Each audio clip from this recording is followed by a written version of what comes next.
So a while back, a friend who was staying with us cooked beets in such a way that I've never eaten beets before, and I absolutely loved it. So I'm gonna try to emulate that. My neighbor has a beautiful garden across the street, and they gave me a couple beets. I'm like the only one in my family who actually eats beets, but I have some growing in the garden, and I wanna try this with these beets from the neighbor first and see if I can get it right. And then I'm gonna pop outside and get you guys a garden tour so I can get that, oop, bug.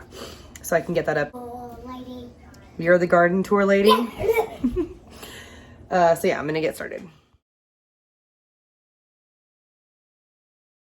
Okay, good evening you guys, and welcome to my garden.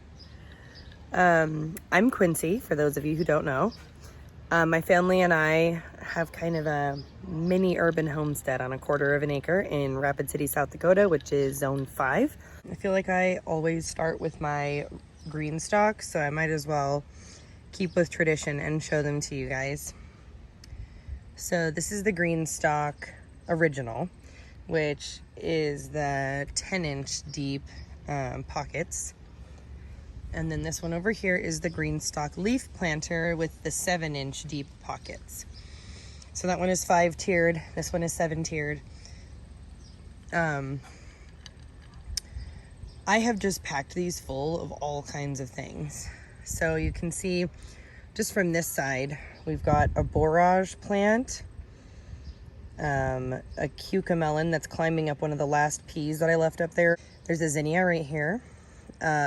Citrus basil. I think it's the Mrs. Myers citrus basil, which is absolutely amazing. There's some peas and nasturtiums up in here, another borage. This borage is huge. It's climbing down and then curving back up again. Kind of trying to cover up this tomato, which I've been keeping an eye on, trying to encourage the borage to go a different direction.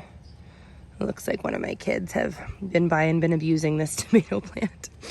My poor plants get so abused by the kids. That is a speckled Roman tomato though. I'm really stoked about that. On this side, you can see we got a purple basil. There's another cucamelon right here climbing up. There's some ground cherries, which I'm so excited for. They're like garden candy. I love them. And those are the, oh, I forgot what the variety is. I'll have to look at my seed packet. This is a Brad's Atomic Grape, which is a really popular variety that's kind of hard to get your hands on. It was sold out last year and I didn't get to try it. I have some peppers. I'm not sure what kind of pepper that is. And here's another pepper. The peppers in this planter aren't doing so hot. I'm not sure what the deal is with that. There are some sweet peas just for flowers in the bottom coming up there. Here's another borage. I do have a couple pockets like this one. There's another one somewhere that need to be planted again. We got more borage. I found a crazy handful of earwigs stashed and hiding back in here earlier today, so I stuck them in a bucket of water. Oh, trying to walk around here. This pepper actually isn't doing so bad. Look at that. That's a taller one. This leaf is not looking so hot. See this, that earwig damage. Another ground cherry down here. More borage, and then here's that cucamelon that's climbing up. There's nasturtiums and that tomato. There's another pocket down there that needs to be replanted as well. Okay, let's see what's going on here. So this big thing right here is chamomile. We got a dill plant, bells of Ireland, China asters. Haven't flowered yet. This is a chamomile too. I'm not sure why this one's so stunted when that one's doing so well. And what's on the other side? Oh, some nasturtiums. I have nasturtiums everywhere.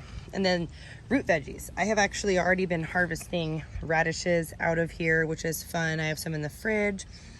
So that's what you'll see, empty pockets here of radishes that I already harvested. There's some purple basil. There's some more radish. These are beets, I believe. And a thyme plant, more of those beets and nasturtiums. This is a mugwort, which I harvested last night, and I'm gonna throw, I just washed it last night, but I'm gonna throw it in the dehydrator. You can see there's a little bit of a spider web here. The spiders love these green stalks. And then there's some basil. I actually need to pinch that so that it doesn't go to seed. I'll have to come back and do that in a minute. My mom and I are making pesto, I think, on Monday. So I've been trying to hold off on harvesting that until then, so it's fresh. My sweet mom got me 2 blueberry plants, which we're gonna put in some of my big pots this week. 1 tray of shabby tomatoes that I never planted, you guys. I might not still plant them. We'll see what happens. I need to find a place to put them. And then here's the kids' cute little tower planter. It's got morning glories and basil and nasturtiums. There was milkweed, but the kids' thing got dumped out a couple times. But the cats came out the dog door one time in a tizzy and knocked over their planter, so the milkweed seeds died, so we have to replant that. And then I have some more dill and borage in those 2 pots. There's some herbs, mint and sage, and there's a rosemary over there in that terracotta with some nasturtiums. Okay, so here looking at the deck, we have a bunch of different kinds of vining squashes or pumpkins. Looks like some sort of zucchini to me because it's a bush variety. This is a vining variety of something. I'm not quite sure what it is. Here, check this out, you guys. My yellow rose is about to bloom. I'm so excited. I had no idea that a rose would bloom the first year that it was planted, but there was a grape right here, but I think Charlie ripped it out. There's some zinnias on this squash plant. We got a zucchini in there that needs to be harvested. This is a Pantheon squash. Let me show you guys that. It's kind of like the columns. It's like an octagon shaped zucchini squash, and it tastes amazing. We did tempura night the other night, and we fried a bunch in tempura. It was fabulous. So that's what that guy is. It's kind of covering up my bee balm here. The bee balm keeps getting beat up, and I keep cutting the branches that come in front of it so it gets sun. So I'll have to do that. Here's my little blanket flower that's just keeps chugging along. My poor petunia that got neglected, but it keeps coming back. So there's another petunia. See our roses. I have shown them the roses, honey. And then here we got, I will. Here we got some sunflowers and tomatoes. Look how much those grew since the last update. Like, what? Calendula. They're all covered in mud splashback because the kids made like a mud river right here, you guys. There's no sense in hiding it. It's a disgrace. So I generally don't care about mud. My one rule is play in the mud if you want, but just understand that you will have to be hosed off. Oh, I got a hair in my mouth. That you will have to be hosed off before you are allowed in the house. So my kids understand that and they're okay with it. So I hose them off, and it's honestly kind of satisfying. If they're wanting to get muddy, I'm gonna hose them off. So it is what it is. It looks unsightly, but it's only one part of the yard, which was already almost dead, and it makes my kids happy and gives them something to do on a hot day. So yes, I will please get out of the way. I don't feel like that's a very good idea. Do you think that's a very good idea? Do you think it's gonna slip and slide you all the way down? All right. Okay. Hopefully I don't slip and fall on my patootie. So there's a cucumber and some calendula. My clematis is just, I don't even know. I think it's probably dying. It hasn't grown in about 2 weeks. It looks terrible. But anyways, there's hollyhocks and tomatoes and a cucumber in there. We got some little bitty cilantros over there by the wall, a cucumber and cilantro and calendula. Oh gosh, I am gonna slip and fall. This is a hazard, you guys. Yay! There's the rose that already bloomed. I plucked off the spent blooms because it's supposed to encourage more to come on, so we'll see what that happens. There's some more calendula and cilantro spread throughout. That right there is some sort of a squash plant of unknown origin. I just started putting things in the ground, you guys. I didn't really care what it was, so I just started shoving seeds in. There's my other rose. My guys, hey. I love having my kids with me in the garden.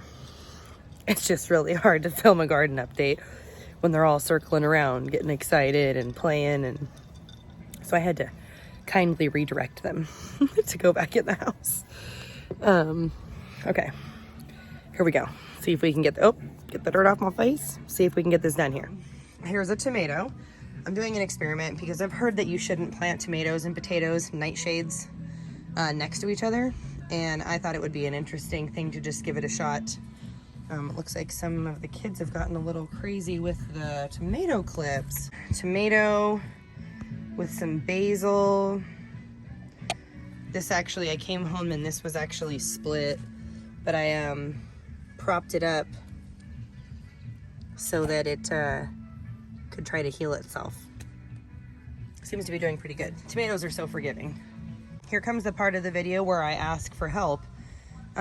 These tomatoes are not looking so good. Before I left, they were a nice dark green, big open leaves, and they just aren't looking so good. They're yellowing a little bit and kind of curling in. This one is even worse. See the leaf curling? I forget what that's a sign of. I'm gonna have to look that up in my book. Compared to like this one, look at this beauty. It's doing really good. But see how this one looks so nice? The leaves are big and open, really deep green. I don't know what the deal is. That pepper, this is my best pepper that I've got. Doing really well. Okay, let's see here. So in this bed, we've got a bunch of onions that are cluster sown. There's some peppers. See, these not doing good. I'm not sure what the deal is. Here's another nasturtium. Some peas in the corner. Tomatoes, tomatoes, tomatoes. A bunch of turnips. This is all turnips, but see, it's being, I think I have leaf miners or something. Look at that. This is just bound to happen, you guys. As much as you try to like do maintenance on trying not to have pests, you're gonna have pests. If you're eating organic food, there will be bugs in it. This is why we wash our food and we check for bugs. Here's another tomato. And look at this. This is an example of like sewing stuff really close together. The seed packet, like the labeled seed packet, like spacing for your plants can be kind of deceiving because you think that you need to space all your rows like 18 inches apart or 24 inches apart or whatever. But in reality, the spacing requirements on your labels are in reference to using like a tractor or like plowing implements and stuff to weed and to till in between rows and stuff, which we're not doing that. So we don't actually need to follow all of those rules. Gardening is a time when we're allowed to break some rules and experiment and stuff. So like, see, look at this. This is all that, you can't even see the dirt practically because I just keep sticking things in wherever there's an empty space because I'm trying to maximize that space. And it looks really well. Everything is thriving, and bonus, my cats can't get in there to pee or poop in the beds because there's no space for them to get in there. Back over on this side, so those are the onions, the peppers that aren't doing well, chamomile, some pansies, little lettuces, a marigold, another marigold, 2 tomatoes, there's a cucamelon, and here's a cucumber. We've got some little cukes on there already. Another tomato base. There are seeds sown in like all of this space that you can see. Sorry, I had a fly on me.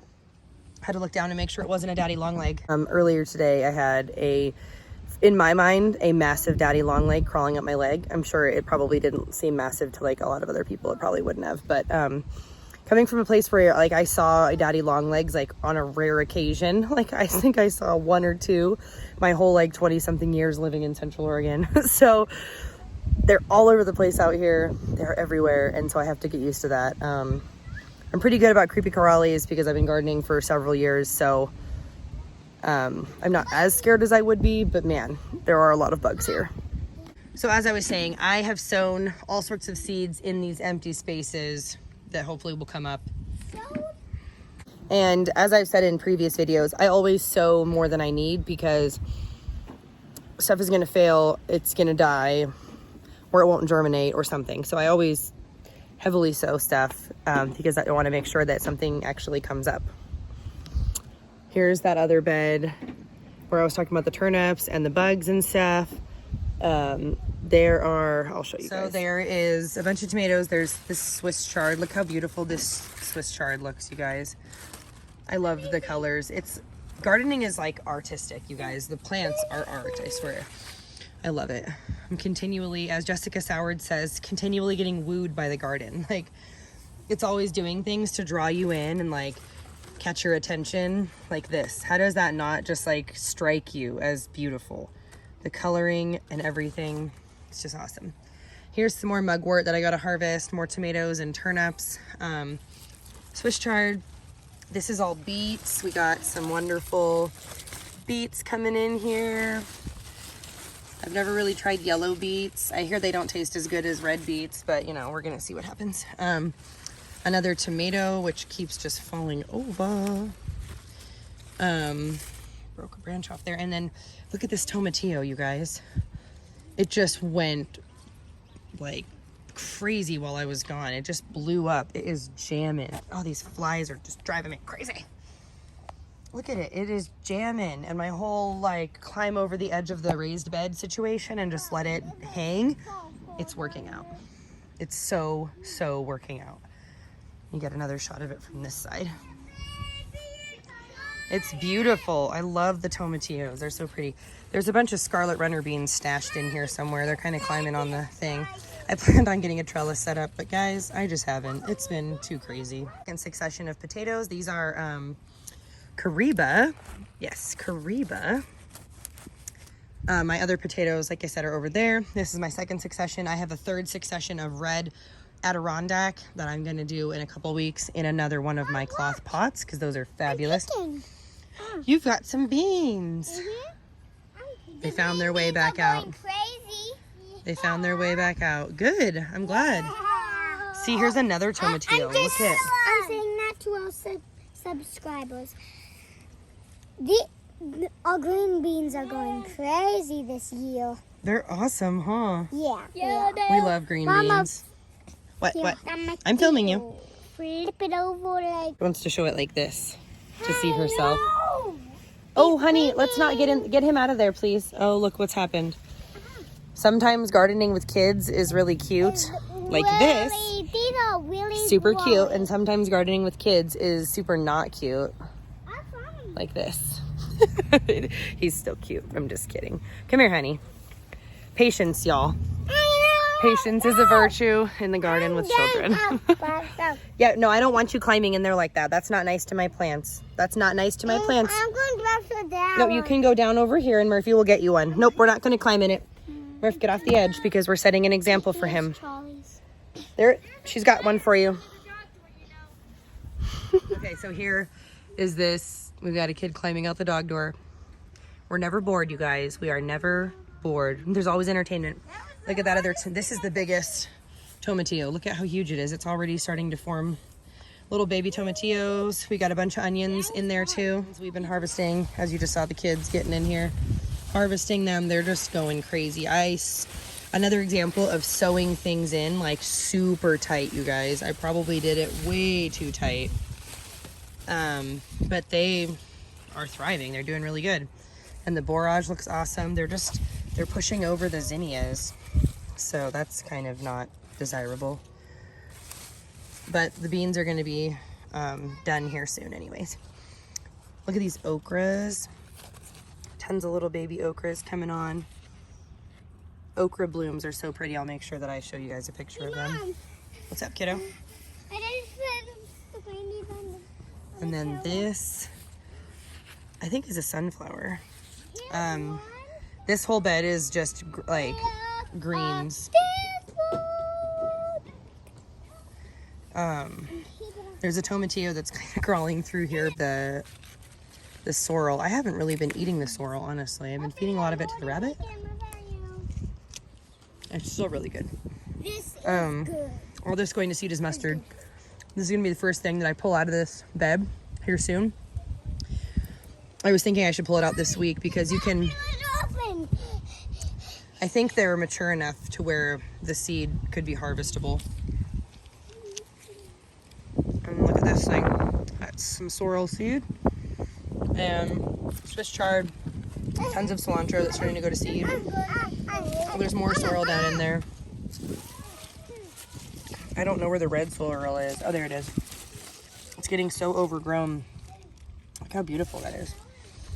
The Swiss chard getting eaten up by bugs. This huge leaf right here, look at this. That's leaf beet. It's so yummy. And then we got a sugar magnolia purple potted pea, some kale, Marvin the Martian. Yeah, just greens. Greens. Look at this epic squash. I did not think it would do so good. We got some sunflowers growing in around it. And this bed isn't doing so great. I think it's because of the dirt. We got this dirt from one place in particular and weren't happy with it, and so we never went there again. I think that's why it's not doing so good. But the cucumbers have finally started to kind of grow a little bit better. This is another bed that I have things sown in all the different spaces. Over here we got some more chamomile and some bee balm. Carrots. The kids have devoured most of the carrots that were in here. And then there's some kohlrabi, some tomatoes. I'm not sure what this weed is, but it's cute and pretty, and I'm kind of waiting to see what it... This is Ireland's tomato and her little bells of Ireland. The wildflowers didn't really come up. I keep planting more seeds in there, but I'm not exactly hopeful that something is going to happen. What is that? Oh, that's just a little seed head. Lilacs that still need to be planted. And then I did put wildflower seeds in these little dry spaces a couple weeks ago, and these are little baby cosmos. I love cosmos. Yes, you can have a carrot. Little baby cosmos. We're just gonna have to mow around them so that they don't get cut down. Okay, last part of the tour is this little in-ground section here. I'm constantly amazed by how fertile the soil is here. It might be really heavy clay soil, but it's so fertile. There are, like, every time you pick up a shovelful or you scoop up a shovelful of dirt, there are worms. Like, every single time. There are always roly-polies, and there's always life in the soil here, which is really new to me. Coming from the desert, you would only find a lot of little organisms in wet places. And everything is wet here because the clay soil stays really wet. So there's little creatures everywhere and doing good things for the soil. So though they may eat my plants sometimes, I try to be really grateful for the fact that our soil is so fertile and there's so many happy little creatures enjoying our dirt. So here is the experiment section, and I'm gonna ask another question. I thought these were sunflowers that were coming up from the seed that I planted in here, but I know well enough to know that that's not a sunflower. I have no idea what that is. And there's a bunch of them. They're really soft leaves, unlike a sunflower, so I'm not exactly sure. I'm just kind of letting it happen to see what might come of it. The bachelor's button are completely popping, so are the snapdragons. We got zinnias about to pop. There's a little birdhouse gourd right there. The asters are hopefully gonna pop soon. Yarrow is actually starting to kind of turn into something more. We got all these black-eyed Susans, which I'm so happy about that they came up. Big old patch of lettuce that we keep harvesting on. I actually harvested a big head there and a big head here yesterday for salad. It was super yummy until I found an earwig in it because I apparently didn't clean my lettuce as good as I thought I had. But that's okay. Like I said, sometimes you get bugs in your food if you're eating organic, so it's the way it goes. Another vining thing, and then look at the glory of the Three Sisters. It's starting to look so good. All these vining pumpkins and gourds and watermelons. This right here is a watermelon. I'm not sure what this is, some sort of pumpkin. I do know what this is. This is a birdhouse gourd. The only reason I can tell birdhouse gourds from other ones until they kind of get a bit bigger is by how they feel. Birdhouse gourd leaves feel like velvet, like this one. The bigger they are, the softer they are. They're like this velvety soft leaf. I absolutely adore them. I would grow them just for the fact that I just want to pet them all the time, versus like a pumpkin that has really scratchy, kind of pokey leaves. This is really soft and lovely. We got some more zinnias in there.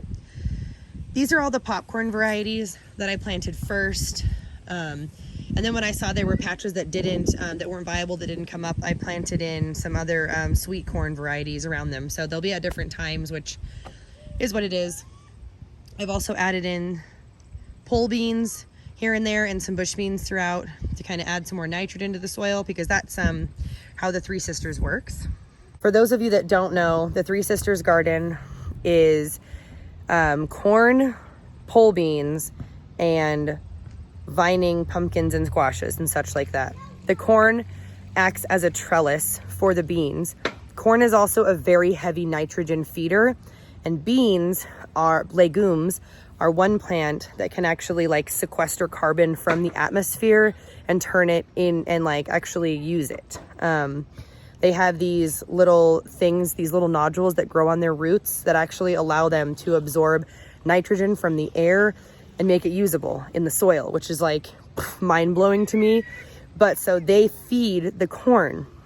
So the beans feed the corn provides a trellis for the beans, and the big giant squashes and pumpkins provide this amazing ground cover and acting as a live mulch to keep, to retain moisture in the soil. Like, how cool is that? That's how the Native Americans were doing it hundreds of years ago, and it works so well. I always prioritize my Three Sisters garden like first in the year, and I knew like 6 months ago that this is where I wanted my Three Sisters garden to go. So I added watermelons into it this year because I figured any sort of vining ground, I don't know, squash plant, whatever.